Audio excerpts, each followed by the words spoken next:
Mchezo huu ulihairishwa Machi 8, umepangiwa tarehe 15.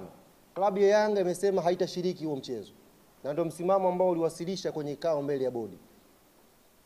Ili tuweze kushiriki mchezo huo, tulikuwa na matakwa yetu mezani, na matakwa hayo jumla alikuwa 4.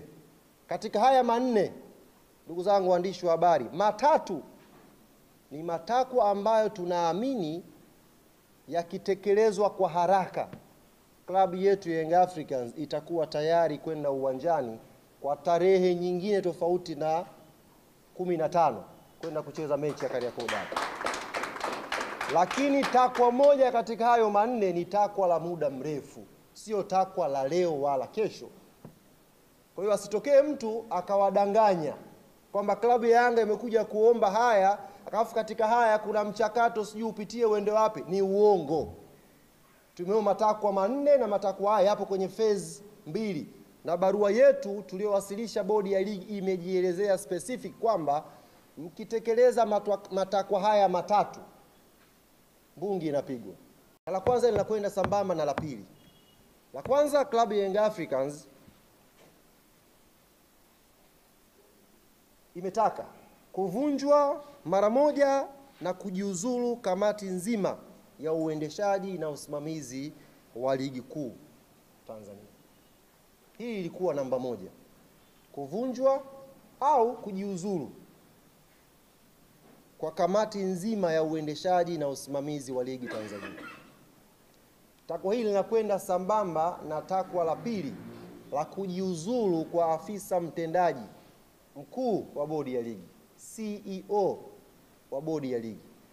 Kwa nini takwa la kwanza na la pili linakwenda pamoja? Na kwa nini tumesema hili likitekelezwa klabu ya Young Africans iko tayari kucheza mchezo na 184? Kwa sababu kuhairishwa mechi ya Machi 8, tunaamini kama klabu hapakufuatwa utaratibu na palikuwa pana uvunjwaji mkubwa wa kikanuni. Hapana utaratibu uliofuatwa na kulikuwa na uvunjwaji mkubwa wa kikanuni. Hivyo tunaamini CEO wa bodi ya ligi na kamati ya uendeshaji na usimamizi wa ligi ilifanya haya kwa makusudi kabisa kwa ajili ya kuipa favor timu fulani.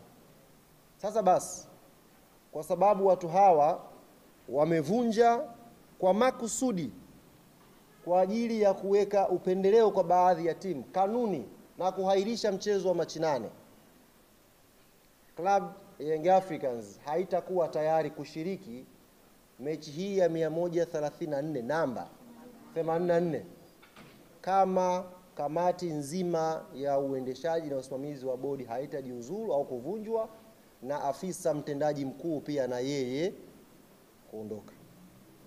Jambo la 3 ilikuwa ni kujiuzulu kwa katibu mkuu wa TFF, ndugu Wilfred Kidao. Kwa nini uongozi wa klabu ya Young Africans umeweka hili kama takwa? Ndugu zangu waandishi wa habari, hiki kilio mmekuwa mkikisikia sana, na sio ukisikia, mmekuwa mkikiona. Kumekuwa na maamuzi ya hovyo, maamuzi mabovu kwenye michezo ya ligi kuu Tanzania msimu huu. Waamuzi wamekuwa wakifanya maamuzi ya hovyo sana, lakini kwa bahati mbaya waamuzi hawa wamekuwa wakijirudia kwenye mechi na hawachukuliwi hatua yoyote licha ya kufanya madudu kwenye baadhi ya mechi. Yaani mwamuzi anakosea leo, kesho anarudi, kesho kutwa anarudi, na hakuna hatua yoyote inayochukuliwa, ndugu zanguni. Sasa kamati ya waamuzi ipo chini ya katibu mkuu wa TFF. Tunaamini haya madudu yanayotokea haya, kuto kuchukuliwa hatua kwa waamuzi kwa wanaoyafanya, kuna influence yake.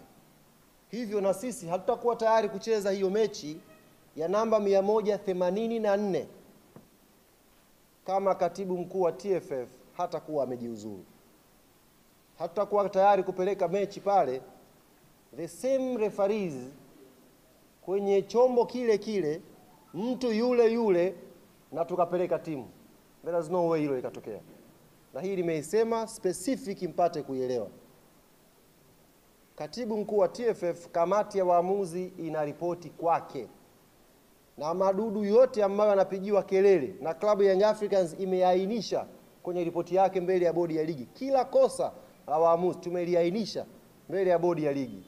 Na makosa haya, masikitiko yetu ni kwamba watu hawachukuliwi hatua licha ya kukosea. Wanarudi tu. Yaani wanarudi. Mtu anakosea leo, anapangiwa mechi Jumatano. Jumatano anakosea, anapangiwa mechi Jumamosi.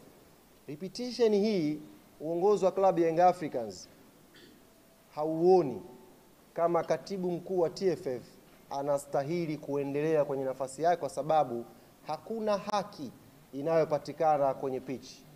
Hakuna haki inayopatikana kiwanjani. Ligi yetu inavyosemwa ni ligi namba 4 kwa ubora barani Afrika. Fakta ya waamuzi hauwezi kuacha kuitaja. Ili tuweze kumaintain ubora na hadhi na thamani ya ligi yetu, ni lazima tudili na hili tatizo.